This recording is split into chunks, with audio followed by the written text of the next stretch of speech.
I'd like to question your religion, because it seems to me that you make science a religion in itself. In what way? Well, it seems like there's kind of a Richard Dawkins cult, Richard Dawkinism, like science really, nothing is certain in science. It works in statistics, you can't prove anything to 100%. So how can you say that science is better than religion, then what you're trying to do is still harm people that bring order to the world? You can't prove anything to 100%, but 100% is a hell of a lot better than 0%, which is what you can prove by religious reasoning.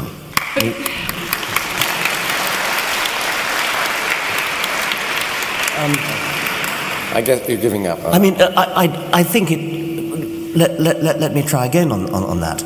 The idea that science is a religion, when in fact science is interested in evidence and is prepared to change its mind if contrary evidence comes in, that's very, very different from a religion. As Lawrence said earlier, in science we constantly open to the possibility of having to change our minds, and science proceeds by progressive refinement and changing minds, and there are things that I suppose will never be disproved, things like that the planets orbit the sun. That's never going to change.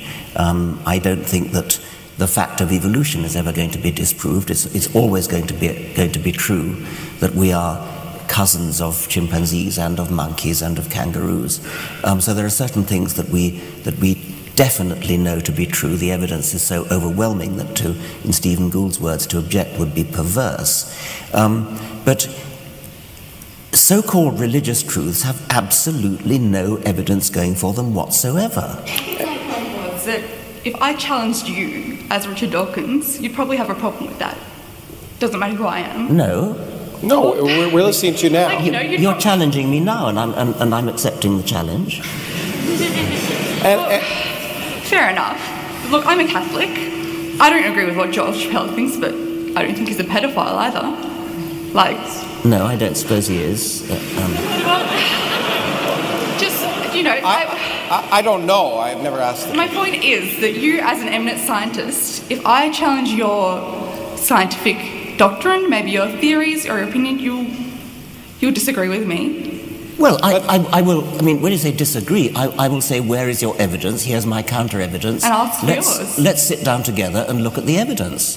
I mean, that's very different from saying that I'm arguing from authority. In fact, let me jump in. Authority, that's the key point. Richard is not an authority. I'm not an authority. There are no scientific authorities. That's a key point. There are scientific experts. Richard knows a lot about zoology. I know a lot about physics. But there's no one whose views are not subject to question. And that's the key point. And there's no student that should ever be afraid of saying to a professor in a science class, you're wrong and here's why. Except in Germany. Anyway, maybe I think we've... Why are you upset when I'm questioning you now? Like, you know, isn't that the same thing? You know, isn't it like you're one of my professors? Well, no. What? I think we're trying to have a discussion, but maybe I think the point is that maybe we should move on. I mean, well, you say you're a Roman Catholic, and I also study physics. Yes, but I mean, do you think the wafer turns into the body of Jesus? No. Good. I'm delighted. Then to you're hear not really a Roman Catholic.